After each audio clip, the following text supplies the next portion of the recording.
Okay, let's get started. So today,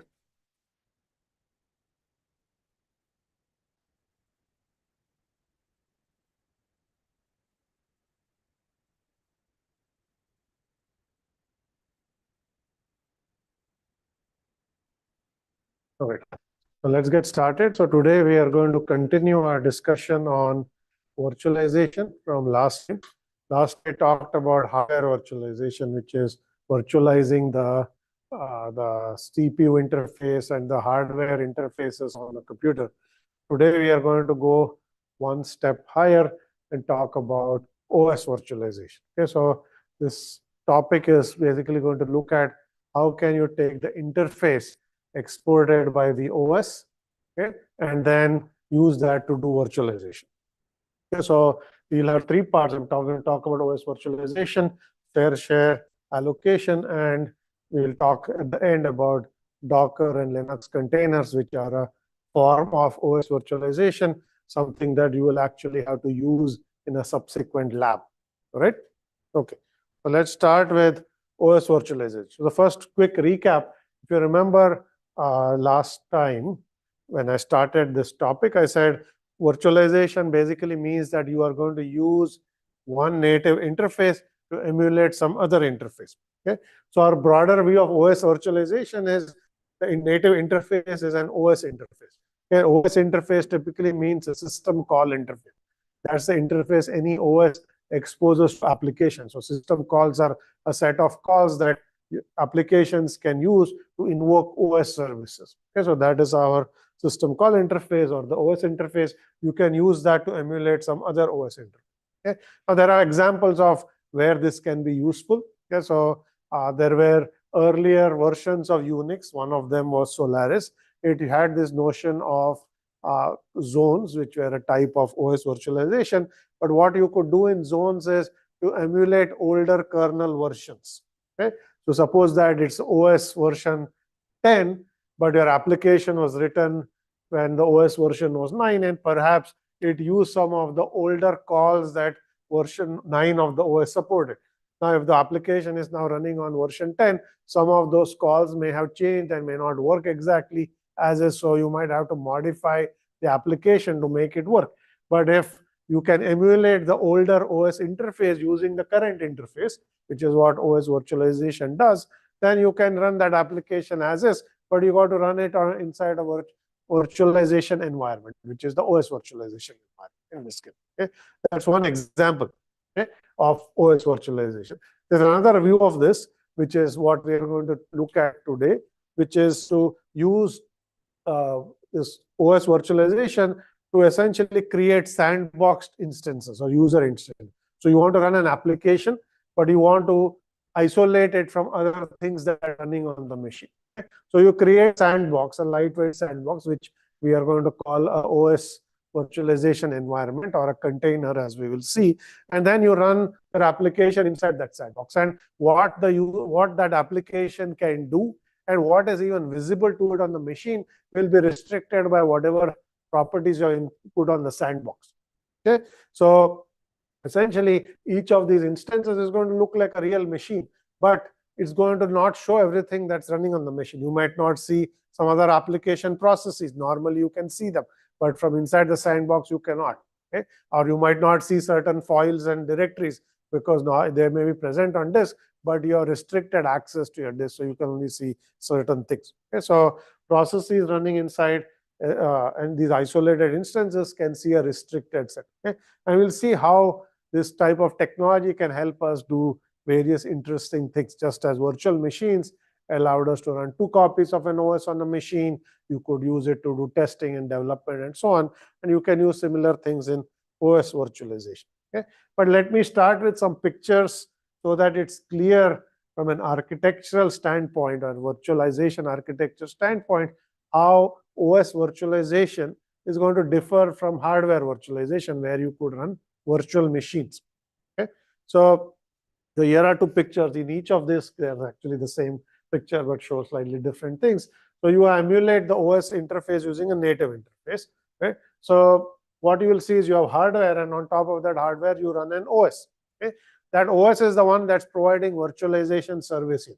So there is no such thing as a hypervisor that you will have to run in case of OS virtualization. In hardware virtualization, you have to run an additional piece of software, which we call the hypervisor, that was responsible for managing virtual machines. Okay? So in this case, OS is the one that manages containers.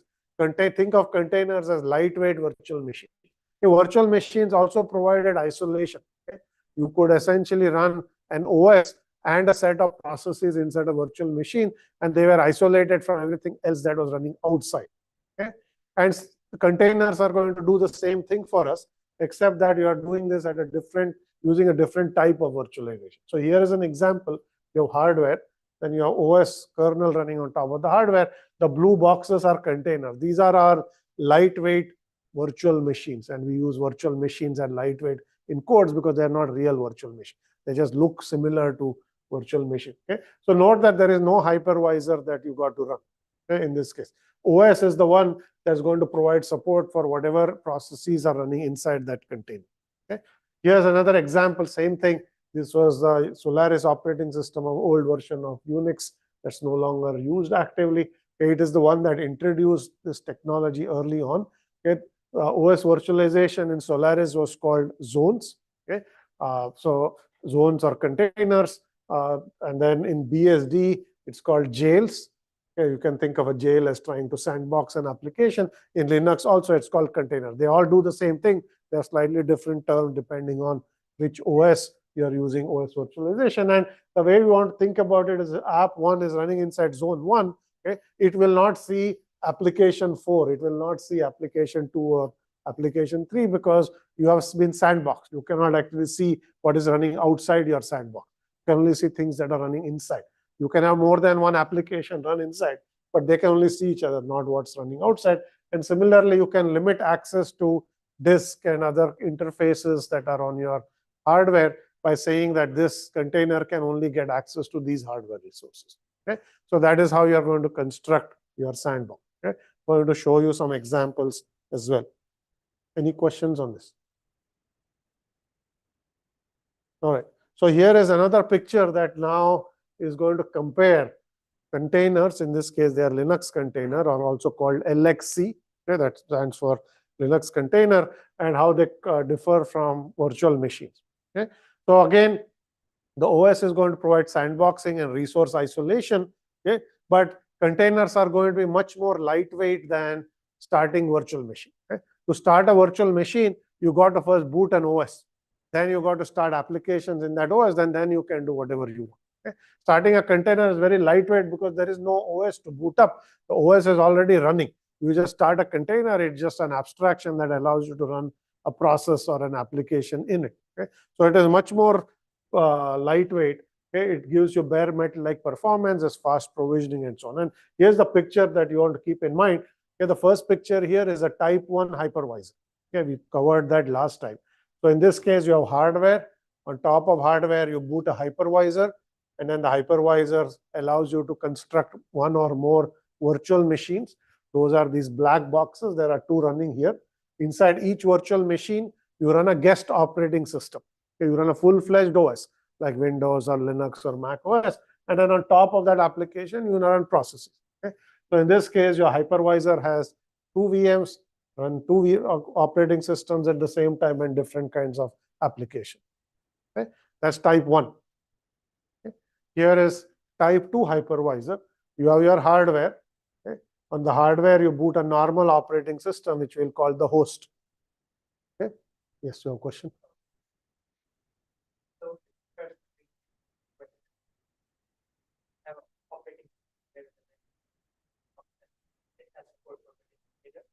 Whereas hypervisor have a hypervisor, and on top of that have a virtual machine. Like when there are lesser software layers, Linux containers and also run multiple OS. That's correct. Okay. If your question is in Linux containers, you do not have the ability to run multiple OSs, that's right. You are not going to actually run full-fledged OSs. Having said that, because you are emulating one OS interface using another, you can emulate an OS interface inside the container. So it can look like you're running an OS, but you're not really running a new OS. You just have a layer that emulates the cause that some other OS can provide, right? So for example, you may be running some OS here. In fact, I'm going to show you, but you can emulate some other OS's interface inside without running the full kernel. It's just a layer that just doing mapping of the exported interface to the native interface. That's all you're doing. Okay, but you're not running a full-fledged OS. That is correct, right? So here you can run multiple operating systems. Type 2 hypervisor, same thing, except that you're first going to have your normal OS boot up. Okay, so that's like running Windows or Mac or Linux, and then inside there you're going to run a special application called a hypervisor, which I showed you last time. Okay, and on top of that hypervisor, you can construct VMs just as you did in a Type 1 hypervisor, and then you can boot whatever OS you want, and then those are called guest operating systems, and there are processes running inside. Okay, that's Type 2, and these two we looked at last time. Okay? But compare that to Linux containers, which is OS virtualization. These two are hardware virtualization technologies. This is OS virtualization technology. Here you just have hardware, and then on hardware you are going to boot any OS that supports container-like technology. Okay, and then you create these lightweight VMs, which are called containers, and a container is going to sandbox an application. There is no OS running inside the container. There's an OS running inside a virtual machine, but a container does not actually run an OS. It just sandbox a process. The process just sees the underlying OS by itself or any emulated interface if there is one emulated. Okay, because I said you can emulate interface. So inside here, you're either going to see the native interface, which means the emulated and the native interface are one and the same. Okay, you're not emulating a new interface, or you can emulate some other OS interface and you will see that OS, but no real OS running. Okay, so you'll see the number of layers has gone down. This is just like running an application on top of a standard OS, except that the application is sandboxed, and there may be what it sees may be different from what other applications. Is that clear? Okay. All right. So let us now talk about how you can implement this sandboxing. Okay, I mentioned that you're going to sandbox. So we're going to talk about this from the perspective of Linux containers. Okay, Linux container, there are two mechanisms for sandboxing, for providing isolation and management, and those two mechanisms are called namespaces and C groups. Or C group stands for container groups. Okay, namespaces gives us process-based resource isolation. I'll talk about what that means. And C groups allows us to do control over resources, what resources are allocated. Okay, and there are many techniques that we will see, like change root, which changes the root directory. It uses inbuilt Linux security policies to limit control. And then there are higher level tools that you will use, like Docker, that will sit on top of Linux containers. Docker is a technology that sits on top of Linux containers to make it easy for users to create and manage containers. That's what it's doing. But underneath is actually Docker is built on top of Linux containers. But let's start with Linux containers first. Let's talk about namespaces and C groups. Okay, so what is namespace? Okay, namespace is a way to restrict what a container or a process inside a container can see. Okay, that's all there is to it. So it's basically a way by which you can limit what is visible to a process or a container. Okay, so what can you limit? Okay, so think about, I can limit what other processes are running. So maybe there are 10 applications running. Okay, you can only see maybe what is running inside your container, but not what is outside. Yes, you have a question.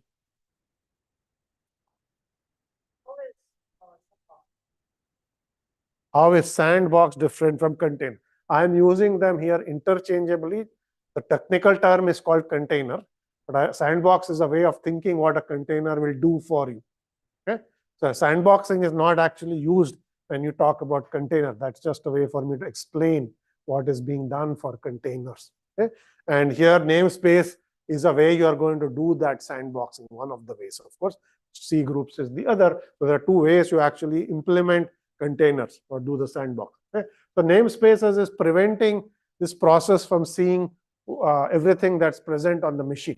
So what are the things you can prevent it from seeing? Okay,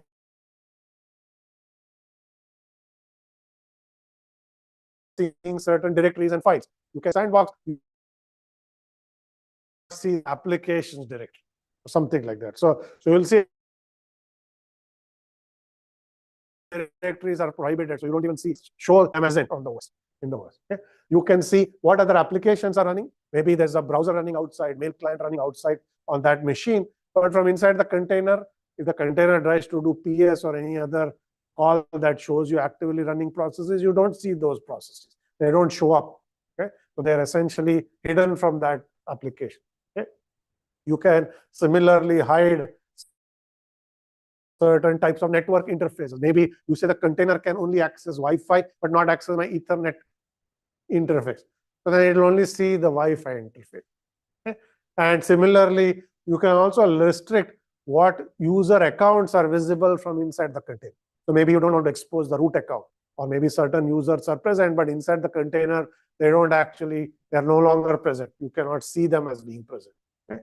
So you can limit all of these resources from inside. And that will then the processes that are started or run inside the container only see the restricted set of things they're allowed to see. Okay? That's one way of doing this, sandboxing to implement containers. Okay? That's namespaces. Okay? The other mechanisms is C groups or container groups. Okay? This provides a different type of isolation. In namespaces, you are limited in what you can see.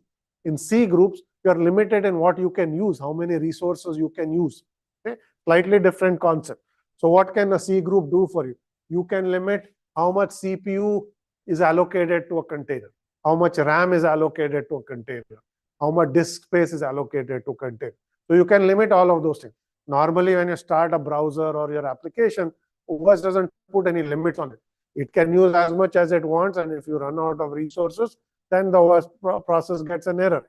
There's no restriction on how much RAM a process can use or anything like that. For a container, you can say this container can use max 2 GB of memory. Okay? So the process inside it, for it, it looks like the machine has 2 GB RAM. Okay? Even though you may actually have more. If it tries to allocate more memory than the limit, you will get an error. Okay? Same with CPU. You can say I have 4 cores, but this container can only use 1 core. Okay? So in which case, even if there are many things running inside the container, they will only get 1 core of CPU allocation, and the other cores will be used for either other containers or other applications. Okay? So this is what C groups will allow you to do. It will allow you to control how much a process or a container, okay, or process that's running inside a container can use. Okay? In namespaces, you are limited in what you can see. Okay? So there are two related concepts, but they actually by and large together will achieve our sandboxing. Okay? Is that clear? Any questions on this? Okay, so you can allocate CPU resources, cores to a container. You can allocate specific cores to a container. You can allocate some amount of disk or network bandwidth. You can allocate memory and so on. Don't worry about all of this complicated picture. They don't actually give you any more information than what I said. Okay, so that's basically what C groups are going to do for us. And I'm going to show you one technique today, one scheduling technique that will allow us to limit how much CPU you get. That's called fair sharing.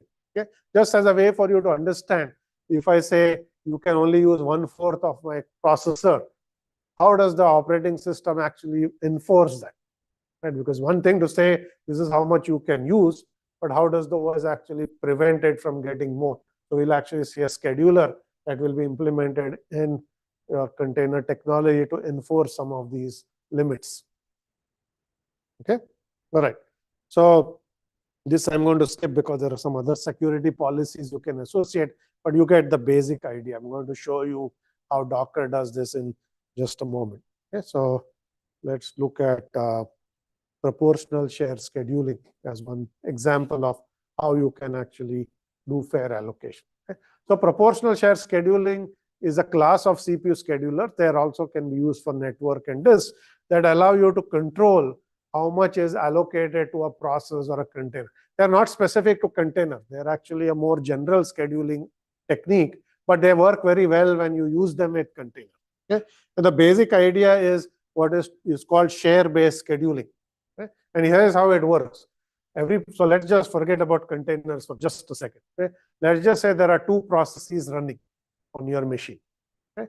And you want to control how much each of the 2 gets. Okay? Normally, when you run both processes on your CPU, you don't have any control or limit. Either can use as much as they want. The CPU scheduler will just do some sort of round robin schedule. That's standard CPU scheduling, right? So now let's say you want to control this. You want to say, I want to actually allocate equal CPU to both. Okay. So what you will do is you will associate an integer to each that tells the CPU scheduler how much you want to allocate. This integer is called a weight. Okay. So each process is given a weight. Weight is simply an integer. Okay. So if you want to give equal allocation, you can assign weight of 1 to each one. So it's 1:1. Weight will dictate the ratio of how much CPU you are going to get. Okay. So if you say 1:1, weight of each process, each of the two processes is 1, each of them is going to get 50% of the CPU share. Okay. If you weight is 1:2, then the first one will get a third, and the second one will get a 2/3. Right? That's what 1:2 is going to. So the basic idea is you are going to associate, you as the user or the system administrator gets to associate a weight to each process. And the OS scheduler is what is called a share-based scheduler that takes these weights and decides how many CPU slots to give to each of the processes in proportion to their weights. So the weight is going to dictate the amount of CPU slots or quantums you are going to get. Okay? How to do that, we'll see on the next step. Okay? So this is essentially called fair scheduling, because now the CPU scheduler is enforcing the weights and ensuring that each process gets its fair share of the resource, where the fair share is dictated by the weight you have assigned to. Yes, is that good so far? So in the literature, you will see terms like fair queuing. Okay? It means the fair share scheduling, or you will see weighted fair scheduling. There are different terms, but they mean the same thing. Okay? Fair queuing is the same idea applied to a network interface. So if you want to have, let's say, two applications and you want to divide up the Ethernet capacity or the Wi-Fi capacity, you can give weights. And then you will be limited in how many packets you can send. If it's weight of 1:1, you will be able to send equal number of packets or use equal amount of bandwidth.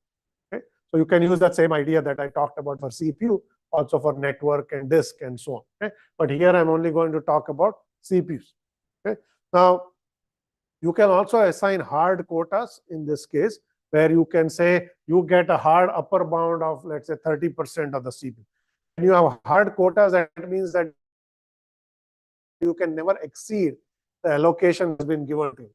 If you say you get 30%, this process can only get 30%. Even if the rest of the resources, 70% resources are unused, you cannot get them. Okay? Share-based scheduling, which is have hard quota. What fair schedulers do is that they'll actually reuse unused cycles in proportion to the weight. You will say, okay, I'll give you 1:1. That means that if both processes are busy, each get 50%. That's the fair share. Both of them are computing, so you should get proportion of 1:1. But let's say one process idles. It's basically doing I/O, or it's blocked on something. Then its 50% share is not being used right. Okay? So if you did hard quotas, that will go to waste. Okay? But if you use a fair scheduler, it will say, while some other process is not using its fair share, I'm going to temporarily allocate it to processes that need them. Okay? That way you make better use of resources. You're not idling resources when there is work to be done. Okay? So it's a better way to use your resources. So in fair scheduling, even though you have weight of 1:1, you may temporarily get 100% of the CPU if that other process is idling. But when that other process starts computing again, your share goes back to 50. Okay? So you're always guaranteed your fair share, but you can get more than your fair share if there are unused resources in the system. Okay? But as opposed to using hard upper bounds or hard quotas where you will actually waste resources. Okay? So that is what proportional share scheduling does. And I'll now show you a simple example of how you can do this. There are some equations here, but it's actually very simple. Okay? Here's how it's going to work. Let's take our example of two processes. Okay? We'll start with weight of 1:1. Okay? So that's the weight. Now, to each process, the CPU scheduler will keep a counter. Okay? The counter will track how much CPU cycles you have consumed. The weight tells you how much you will be given. Okay? The counter, which is, let's say in this case is called SI, is the counter. It's saying after each quantum, you will track how much CPU you actually receive. Okay? So initially, both counters will be 0. Okay? Let's say quantum size is 1. Okay? And we are given weight of each of them is 1. So you pick the first process to run, it will run, and then you'll increment the counter. Okay, the counter is incremented by the quantum length, which is 1 over weight. So this is 1 over 1, so that's 1. So the counter for the first process is going to increment to 1 after the first time it runs.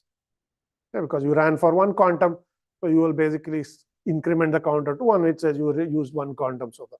Then you will look at all the processes that are in your system and pick the one with the least counter to run next. Okay, this means the second one is still at 0, it will run. Okay, it will run for 1 quantum. Okay, then you will increment its counter, and then both are now at 1. Okay, then you will repeat and say, now I'm going to pick the least one. In this case, they're equal, so you can pick either one. So you'll pick the first one. Okay, you will run it, and you run it for a quantum, its counter will increase, and then it will go to 2. The first one is still at 1, and you will increment it. So they will each get 1 quantum each, as you can see, just based on this formula, which says that the counter is incremented as quantum length over weight. Okay? Quantum length we just set to 1, so weight was 1, so the counter ticked by 1 every time it ran. Okay, so now you will see each of them is just essentially alternating and getting equal share. That's what round robin would do also. We didn't have to do all this. If you just wanted to give equal, round robin would have done that. But let's take the more slightly different case. Let's make the weight 1:2. Okay, first one has weight of 1, second one has weight of 2. Okay, you start the both. Initially, they will both start with counter of 0. Okay, let's pick the first one to run. Let's say that has weight of 1. So we transfer 1 time slice or 1 quantum, then its counter goes to, going to go to 1, because quantum length is 1, weight is 1. So SI is SI plus 1 over 1. This is 0, so 0 plus 1 is 1. Okay, so the first one is stick to 1. Okay, now we're in the second one, because every time you run, you say, I'm looking at all my processes, I pick the one with the lowest counter. Second one is still at 0, that's lower than the other one. So you will run it. Okay, it has a weight of 2. It will run for 1 quantum, because you run for 1 time slice. Okay, so then you are going to increment its weight. What is it going to be? Okay, it's going to be 0.5, because it's 1 over 2. Okay, so second one has actually gotten 1 quantum, but because its weight is 2, it's counter incremented by half. So now you have one process with weight of 1, second process with weight, sorry, not weight, counter value is 1, second one is half. Same thing again, you the same one again, the second one, because it's half, it's lower. Okay.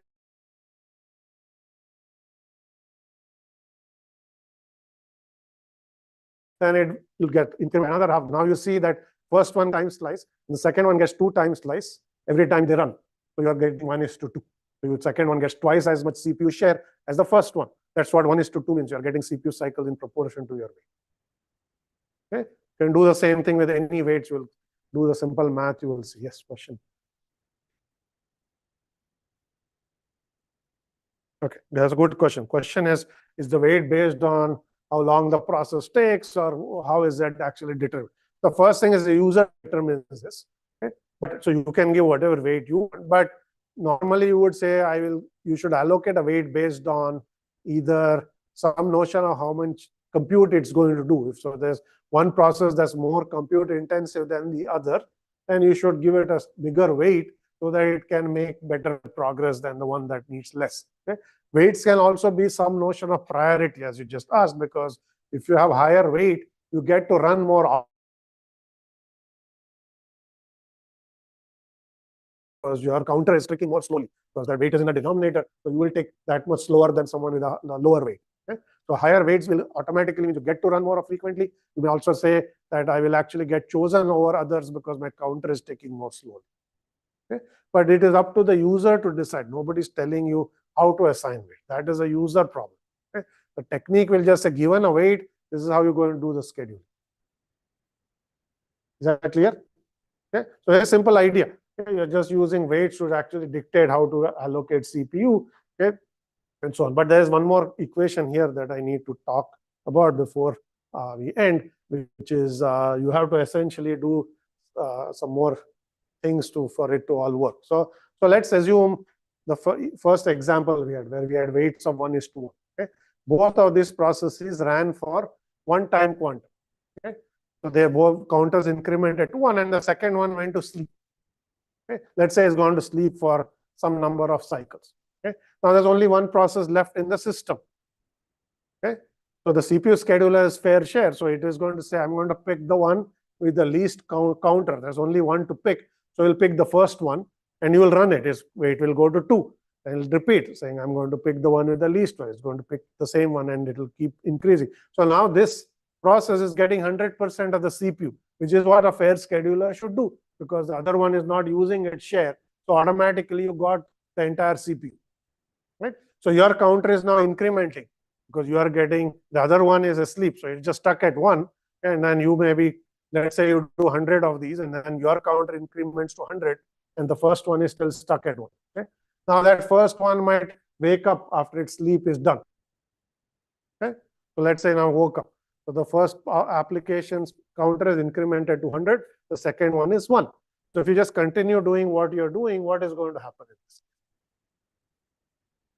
Okay, which one will be chosen next? The second one, because its counter is the lowest one. It's 1. Okay? So you will run it. It will go to 2. Then what's going to happen next? Okay? So you will keep picking this one because the counter has gotten stuck because it was asleep. Other processes made progress. Okay, this process went to sleep, its counter is stuck. So you'll just keep computing and you'll get 100% of the CPU share until it catches up with the first process. But that's not what you want. You want to give it weight of 1:1. Just because you went to sleep, you shouldn't penalize some other process that was computing and has just moved ahead. Okay? So in this case, what you got to do is always, you don't just use the update the counter, but you always use this formula, which you said it's max of the minimum counter in the system and your counter. Okay? So when that process wakes up, you are essentially going to say, I'm going to take min of 100, which is the only other process that's remaining, and 1, and bring it up to 100, and then they will compute from that one. So what that means is you cannot gain credit by going to sleep and then wake up and suddenly you take up the CPU share because you have the least counter. So you can keep on computing for a while, nobody gets CPU share. So if you wake up after blocking, okay, you are essentially counter value is going to reset. It's going to jump to the minimum in the system that's active. Okay? In our case, there are only 2 processes. So you will essentially get reset to the other one. So you'll both start at 100 and then compute from that point. So you'll still get 1:1 in that. So you have to add this extra term here that says that I first look at all the active counters. I take the min value. That's the one that's made the least progress, but is still active. And then I'm going to do max of that and this. So if you're fallen behind the min process, you will at least be brought to that point and then you will compute. Okay? So no accumulating credit by falling asleep, because that violates fair scheduling rules. Okay? So these are all the things you got to do. Once you do these 2 equations, you have a fair schedule. You can give whatever weights you want. So long as all our processes are active, you get in proportion to the weight. Some processes are asleep, their unused capacity gets reallocated to others, they get to use it. And when the process that was not active becomes active again, then you are essentially going to have to jump to the min process, and then everybody computes from that. So this is essentially called fair scheduling, okay? Called different terms. There's one called weighted fair queuing, called also weighted fair share scheduling. They mean the same thing. Okay? But this is how it's going to work. Okay? Now this was somewhat of a digression, but if you come back to containers, this is what we are going to do in C groups. We are going to assign weights to containers. Okay? Now you have allocated CPU shares to containers. We can allocate network weights also, which will say this is how much bandwidth network by share you can use and so on. And then the CPU scheduler, which is in this case the Linux scheduler, is going to essentially allocate capacity to each of these containers and processes in them in proportion to their weights. Okay? And you can control the weights, and that will determine how much a container gets to run. If you increase its weight, it will get to run more frequently. Okay? And then processes in it will also get to run more frequently. Is this clear? Yes, question.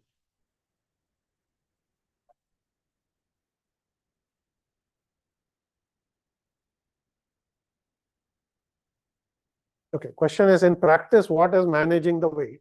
So at the end of the day, user gets to manage the weight. But there's always a default. If you start something not giving it an explicit weight, it will start with weight of 1. Okay?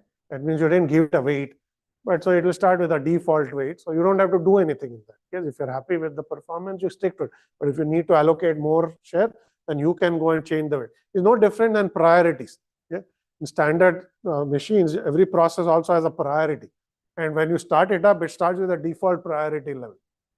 If you're happy with that priority level, and most users never change priorities of your application, right? How many times you have used for the priority of your browser? Probably not much, right? But there is a priority and you can go and modify it if you so wish. Okay? Same is true with weight. The OS will give you reasonable defaults.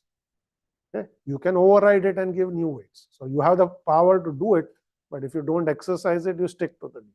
That's how it works. But there is no system process that controls it. It's not like the OS is monitoring a process and that seems to be running more often, so I'm going to give it more weight. It's up to the user. Is this clear? Any questions here? All right.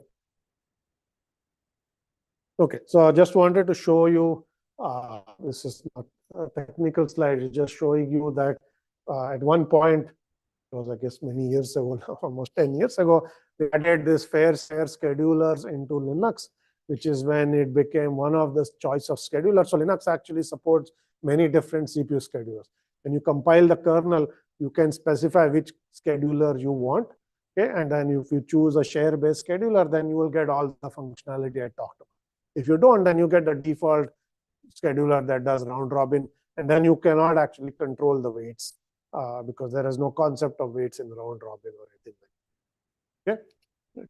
So, all right. So now we look at part 3, which is Docker. Okay. So I talked about Linux containers. Okay. And then now I'm going to talk about Docker and how the two are related. Okay. So Linux containers give you a set of kernel features to provide isolation and resource quotas and so on. And then what does Docker do? Okay. Docker is a set of tools, okay, that are written on top of Linux containers that make it very easy to deploy, to develop containers, to deploy containers, and so on. So it allows you to do portable container deployment. Okay. It is designed for application deployment in the sense you can package your application in a container and then you can deploy it and launch it on some other machine. Okay. So then all the configuration of your application, all of that is inside a container image, and then you can just boot it somewhere else. Okay. So it allows an easy way to do application development. It allows an easy way for you to actually use virtualization of applications, but then you develop the container on one machine, but you can run it on some other machine. You don't have to actually run it on the same machine to develop it. And so there is reuse and things of that sort. Okay? And they're self-contained in that they don't have any dependencies. I'm going to show you a demo soon, and then you can go and look at this in our future lablet. Okay? So here is so this picture you already saw. This was type 1 hypervisor. This is our Linux containers. Okay? So your hardware OS is a container 1, container 2, and so on. Okay? This is Docker. Docker is the green box that you added to that Linux container picture. So you see that there are still containers in there, but now it's making it very easy for users to use them. Okay? In fact, most of the time you don't need to know anything I told you about in this lecture to actually use containers, because it's made very easy to use based on the tools that Docker will provide to you. Okay? You just need to know some very high-level concepts, and you can use container technology without knowing anything I said today. C groups, namespaces, all of that is automatically handled by Dockers by giving reasonable defaults. Okay, of course, everything can be overridden by the user if you know what you want to do or what you want to achieve. So the command line interface to Docker, there's a REST-based web API interface that you can control. A thing called Docker files. They're like make files, okay, or build files. So you can use Docker files to make a Docker image. Okay. In fact, you are going to make some Docker images soon, both in a lablet and a future lab. Okay. You're going to deploy your lab code in a Docker container and deploy it so you can understand how it works and so on. Okay. So you will see how all of these things work, but I have to give you a very short demo here. So you see how this works. Okay. So here is, let me just make this bigger. Okay, so this is Docker desktop. Okay, this is the GUI that Docker provides to manage Docker applications. Okay.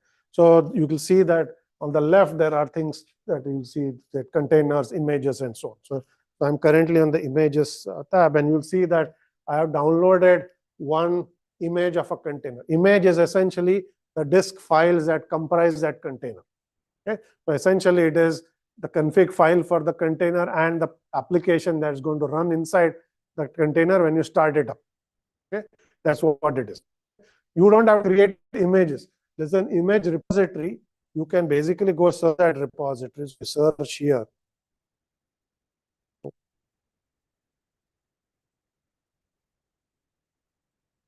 If you search here, let's say you search Ubuntu/Apache, which is the web server, you will see that somebody's already made a container Docker image for it. Okay? Somebody took Apache web server, they packaged it as a Docker image, and they uploaded to the Docker repository. You can simply download that Docker and just start it, and your web server will start.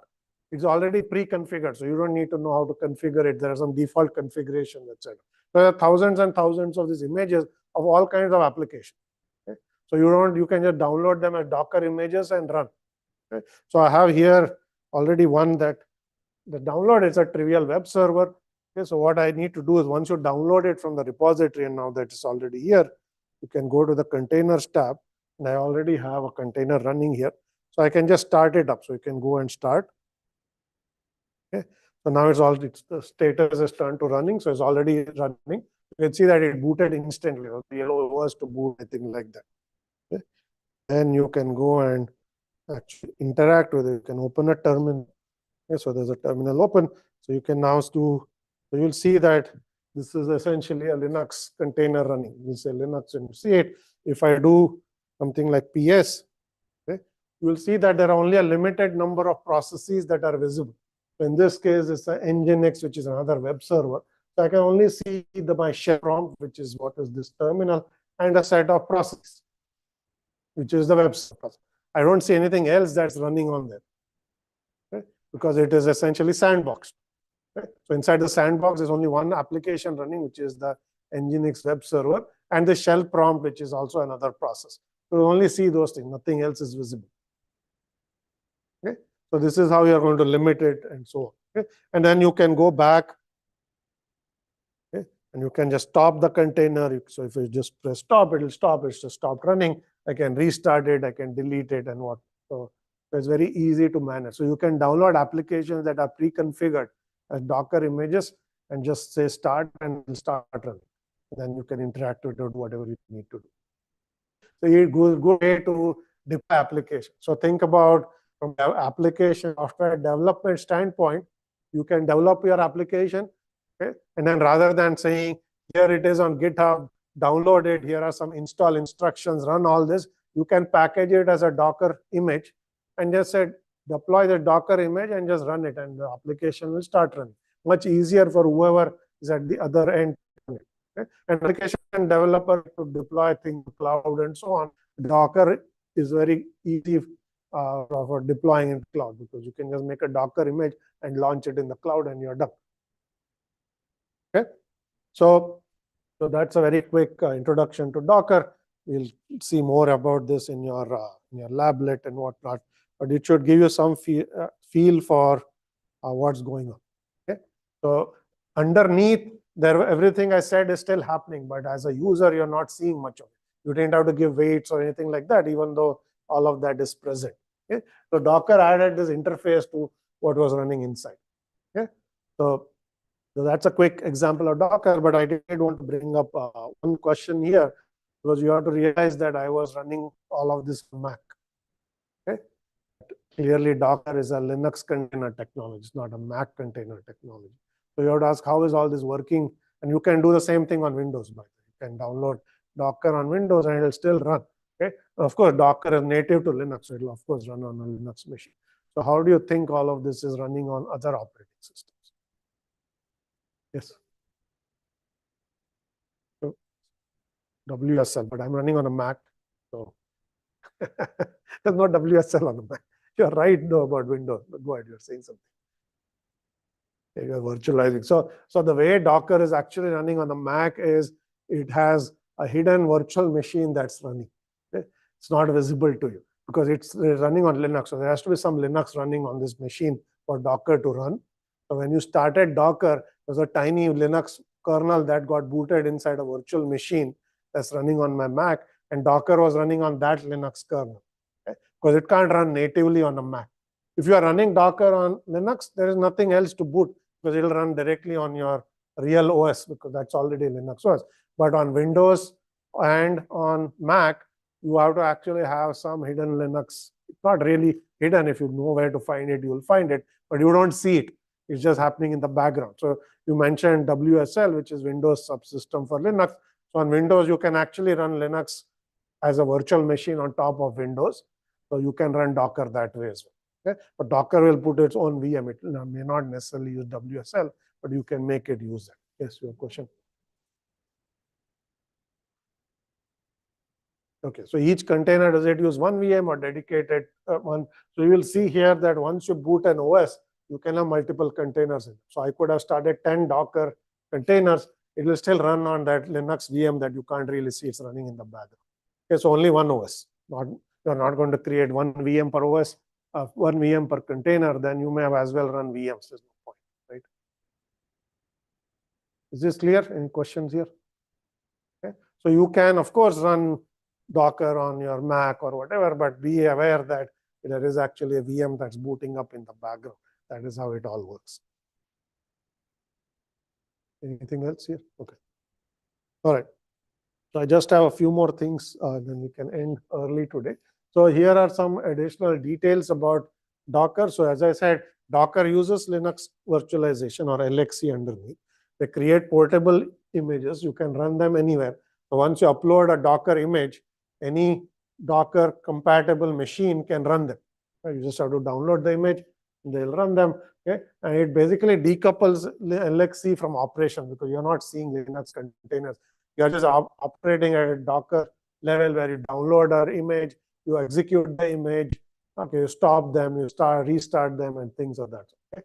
But underneath everything I said, fair share, all of that is still happening. You just don't see it because Docker has hidden it from. But if you are to directly interact with LXC, which you can, you don't need to use Docker to create a Linux container. You can just get into a Linux machine and use LXC commands. You can start your own container, etc., but you will have to type a bunch of commands on the terminal. Okay, Docker has basically made all that go away because it's providing this user level tooling where it is doing all that for you. But you can certainly do native LXC without having to use Docker. Okay, because it's the same technology, but you will do this as a user. Okay, and here everything is done for you. Okay. Now there are some other interesting things that I should mention that Docker uses that makes it very easy. Docker uses a special type of a file system called a union file system, okay, AUFS. Okay. What is this and why is it needed? Okay. So think about an application that you have put inside Docker. Okay. It needs to use maybe some libraries for it to execute. Every application, let's say, has to use, like if you say Python, it needs Python interpreter. Otherwise, a Python program will not work, right? So now because Linux containers and Docker images are very compact, okay, they're not going to bundle every library and every type of programming language tool inside the container. Then the container image will become very large. Okay? So what Docker will assume is that there are base set of files that are already present on your Linux OS. Okay? If you need those same files inside the container, you are not going to put another copy in there. You will just tell the Linux, the Docker image, saying use the files that are already present on the host. Okay? But if you need something new that's not necessarily present or is uncommon, then you can bundle that with the Docker image. Okay? But when Docker runs, it merges the small amount of files that are present inside the Docker image with the host of file system, and you get a union of those two file systems. So you will take the base file system, you can layer some extra files on top, and it looks like one disk. Okay? It doesn't look like there are some files inside the Docker image, some files on the Linux host that is executed, and you have to access them. It just looks seamless. So all you have to do is you have to do a diff, saying what is it that this application needs that may not be present. Let's say you're developing for Ubuntu 22 or something. what is not present as a standard install, and then you only bundle those things in. Right? And that is why it's called a union file system, because it will create this extra layer, but it will make your container images very compact. You only have to give the code that is absolutely needed. Everything else you can borrow from the underlying host. Right? As opposed to a VM where the images are big. If you have finished anything on Lablet 2, which was a virtual machine lablet, if I'm not mistaken, you will see that the virtual disk images are in gigabytes. You look at Docker images, they're in megabytes, because you don't have to put everything all over again in every container. You're just going to leverage whatever is in there. Okay? So it's going to use a union file system. If you change anything on the underlying host, it's going to use what is called copy on write or cow, where you're going to make a copy inside the image, which is going to differ from the underlying host, because remember, you can't change the underlying image. Somebody else may be using it. So you make your own copy on demand and so on. Okay? So there are many use cases. Okay, run once, okay, or which means create it once, you can deploy it anywhere. You can push it to a Git repository and pull images from Git repository. Containers can be as small as a single process, okay, or as large as what are called system level images or microservices. Right? So microservices can have more than one process. You can have all the things that you have on a full-fledged OS without running the kernel inside a Docker image as well. If you go to Docker, you can get Ubuntu. Okay? When you get an Ubuntu Docker image, you're not getting the full-fledged Ubuntu, because you're not going to run another kernel inside the Docker, because as I said, you never run an OS. Okay? But you get all the tooling that comes with it. Okay? So inside that container, it looks like you're running on an actual Ubuntu machine, but that container may be running on some other, maybe a Red Hat Linux or something like that. But you have the extra files to make it look like it's a different OS. That's what OS virtualization is. Right? So there are all kinds of use cases that you can have for Docker, which has made it really popular. Okay? Yes, question.